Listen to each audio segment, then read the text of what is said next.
Welcome friends, একটি নতুন চাকরির বিজ্ঞপ্তি নিয়ে তোমাদের সঙ্গে হাজির হয়েছি। ভারতীয় রেলের পক্ষ থেকে আরপিএফ অর্থাৎ রেলওয়ে প্রোটেকশন ফোর্সে নিয়োগের জন্য অফিসিয়াল বিজ্ঞপ্তি প্রকাশিত হয়েছে, যেখানে টোটাল ভ্যাকান্সি রয়েছে 5,000 এবং ন্যূনতম মাধ্যমিক পাস যোগ্যতায় এখানে আবেদন করা যাবে। তো আজকের এই ভিডিওটি অত্যন্ত গুরুত্বপূর্ণ হতে চলেছে। আজকের এই ভিডিওতে আমরা স্টেপ বাই স্টেপ আলোচনা করে দেব এখানে আবেদনের পদ্ধতি কী রয়েছে, সিলেকশনের পদ্ধতি কী রয়েছে, অর্থাৎ সম্পূর্ণ বিষয় নিয়ে স্টেপ বাই স্টেপ বিস্তারিতভাবে আলোচনা করে দেব।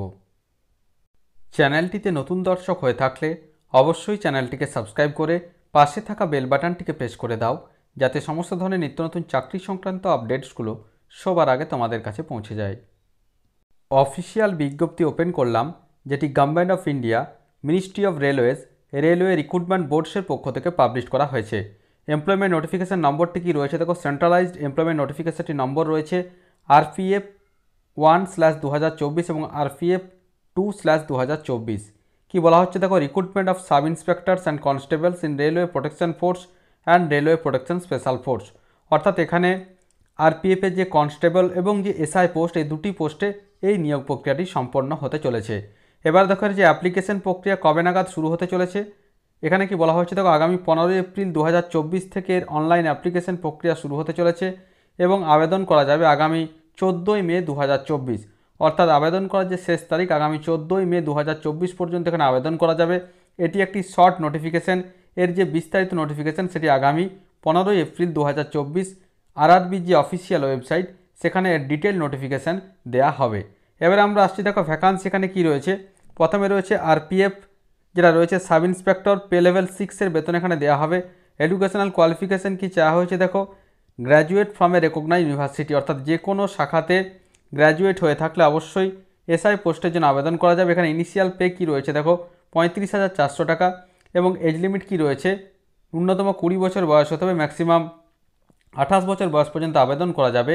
এবং এখানে যে টোটাল ভ্যাকান্সি এখানে রয়েছে দেখো 452টি টোটাল ভ্যাকান্সি এখানে রয়েছে, অর্থাৎ এসআই পোস্টের জন্য।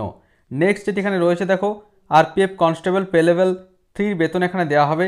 কি কোয়ালিফিকেশান এখানে চাওয়া হয়েছে দেখো, 10th pass or equivalent from recognised board by government of India. অর্থাৎ যেটি বলা হচ্ছে ন্যূনতম মাধ্যমিক পাস হয়ে থাকলে আরপিএফ কনস্টেবল পোস্টের জন্য আবেদন করা যাবে।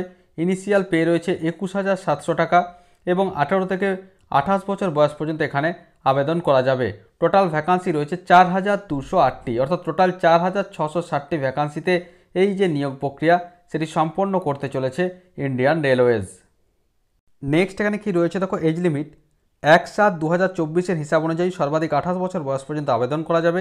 তবে অবশ্যই রিজার্ভ ক্যাটাগরির প্রার্থীরা গভর্নমেন্টের নর্মস অনুযায়ী বয়সের ছাড় এখানে পেয়ে যাবে।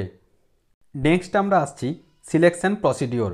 প্রথমে কী হবে দেখো, কম্পিউটার বেস টেস্ট অর্থাৎ সিবিটি এবং ফিজিক্যাল এফিসিয়েন্সি টেস্ট ও ফিজিক্যাল মেজারমেন্ট টেস্ট, এই তিনটির ভিত্তিতে ফাইনাল সিলেকশন এখানে সম্পন্ন হবে। অর্থাৎ প্রথমে সিবিটি কম্পিউটার বেস টেস্ট, তারপরে ফিজিক্যাল এফিসিয়েন্সি টেস্ট এবং অবশেষে ফিজিক্যাল মেজারমেন্ট টেস্ট এবং মেডিকেলের পর এখানে ফাইনাল যে সিলেকশন সেটি এখানে প্রস্তুত হবে। নেক্সট আমরা আসছি অ্যাপ্লিকেশন ফি কত ধার্য করা হয়েছে for all candidates except categories mention below serial number 2, যেটা বলা হচ্ছে দেখো আউট অফ দিস ফি ₹500 অর্থাৎ 500 টাকা এখানে অ্যাপ্লিকেশন ফি ধার্য করা হয়েছে। আনডিস এবং ওবিসি ক্যাটাগরির প্রার্থী হয়ে থাকলে অবশ্যই 400 টাকা রিফান্ড করে দেওয়া হবে। যারা সিবিটি পরীক্ষায় বসবে তারা কিন্তু অবশ্যই পরবর্তীতে তাদেরকে 400 টাকা এখানে রিফান্ড করে দেওয়া হবে। এবার দেখো এসসি, এসটি, এক্স সার্ভিসম্যান, মহিলা প্রার্থী, মাইনরিটিস এবং ইকোনমিক্যালি ব্যাকওয়ার্ড ক্লাস প্রার্থীদের ক্ষেত্রে 250 টাকা অ্যাপ্লিকেশন ফি ধার্য করা হয়েছে এবং অবশ্যই এক্ষেত্রে যারা অ্যাপিয়ার হবে তাদের ক্ষেত্রে কিন্তু এখানে যে 250 টাকা সেক্ষেত্রে কিন্তু 250 টাকাটা পরবর্তী ক্ষেত্রে রিফান্ড করে দেওয়া হবে। তো এই ছিল এই মুহূর্তের ছোট্ট আপডেট। যখনই এ বিষয়ে বিস্তারিত বিজ্ঞপ্তি প্রকাশিত হয়ে যাবে তখনই আমরা কর্মতীর্থ ইউটিউব চ্যানেলের মাধ্যমে ভিডিও করে তোমাদেরকে জানিয়ে দেবো। তো আশা রাখি সমস্ত বিষয়টা বোঝা গেছে। তারপরেও যদি কোনো প্রশ্ন থেকে থাকে অবশ্যই আমাকে কমেন্ট করে কমেন্ট বক্সে জানাবে, আমি যথাসাধ্য উত্তর দেওয়ার চেষ্টা করব। আর ভিডিওটি ভালো লাগলে অবশ্যই একটি লাইক, শেয়ার ও কমেন্ট করতে ভুলো না। ধন্যবাদ।